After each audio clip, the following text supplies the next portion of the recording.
So hello everyone, आज हम लोग ये देखेंगे एक जेईई क्वेश्चन दिया हुआ जो कि डिफरेंशियल इक्वेशन चैप्टर से है। तो इस क्वेश्चन को हम लोग कोशिश करेंगे, मतलब कोशिश मतलब शॉर्ट ट्रिक से ही करेंगे, ठीक है। तो क्वेश्चन में क्या दिया हुआ, क्वेश्चन में बहुत सिंपल सी ये चीज दिया हुआ है कि एक इक्वेशन दिया हुआ है, ये इक्वेशन, ठीक है, कुछ दिया हुआ है जो कि इस डिफरेंशियल इक्वेशन का सोल्यूशन है, ठीक है।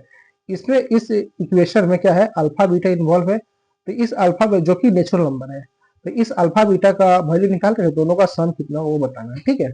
तो पहले इसका हम लोग सोल्यूशन लिख सकते हैं, मतलब ऐसा इस टाइप का क्वेश्चन बहुत सारा डिफरेंशियल इक्वेशन आता है, उसको हम लोग शॉर्ट ट्रिक से कर सकते हैं, ठीक है। तो क्या दिया हुआ है, अल्फा इंटू मॉड एक्स बराबर है कितना हुआ, मॉड वाई इक्वल टू ई के पावर एक्स वाई माइनस में बीटा, ऐसा कुछ दिया हुआ है, ठीक है। अब ये चीज, इसमें एक चीज ये दिया हुआ है कि ये जो इनिशियल कंडीशन दिया हुआ है ना, इसके सॉल्यूशन को सेटिस्फाई करेगा। तो इनिशियल कंडीशन अगर इसका सॉल्यूशन को सेटिस्फाई करेगा, क्या दिया है initial condition, y one equal to two, ये दिया हुआ है। मतलब अगर एक्स वन होगा तो वाई कितना, टू हो जाएगा। अब क्या करते हैं ना, इस इनिशियल कंडीशन को इसमें पुट कर देते हैं। ये भी क्या है, ये जो दिया हुआ ये भी तो इसका सॉल्यूशन ही है ना।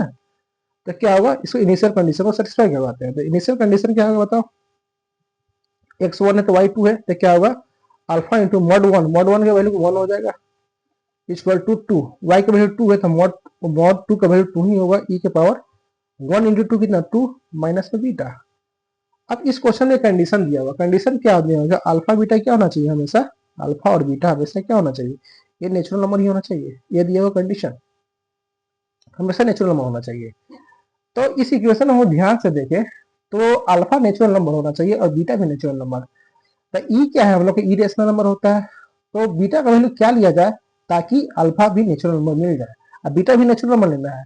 तो जाहिर सी बात है कि हम लोग बीटा का वैल्यू वन ले सकते हैं, टू ले सकते हैं, थ्री नहीं ले सकते। थ्री लेने पे क्या होगा, वन भी नहीं ले सकते। वन लेने पे क्या होगा, वन लेने पे क्या होगा, two minus one, two minus one कितना, टू माइनस वन होगा। तो यहाँ पे ई बच गया, और ई के मल्टीप्लाई टू से करने पे क्या हुआ, ये कभी भी अल्फा क्या हुआ, ये कभी अल्फा नेचुरल नंबर नहीं आएगा। तो यहाँ से सीधे सीधे देख रहा है कि ये ऊपर के पावर जीरो होना चाहिए, तब जाके ई के पावर जीरो करने पे ये जीरो आएगा।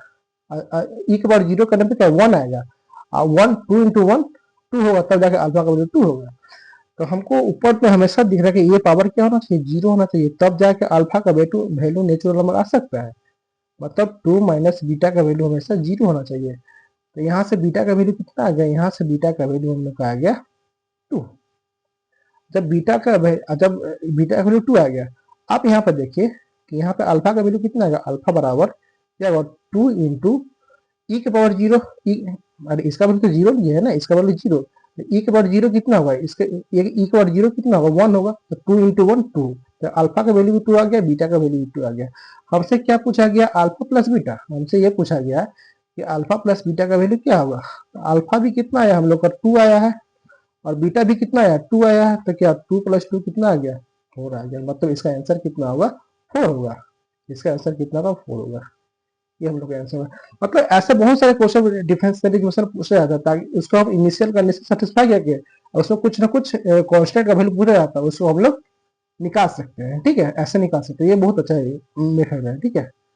चलिए एक नए ट्रिक के साथ अगले वीडियो में मिलते हैं। Bye, thank you.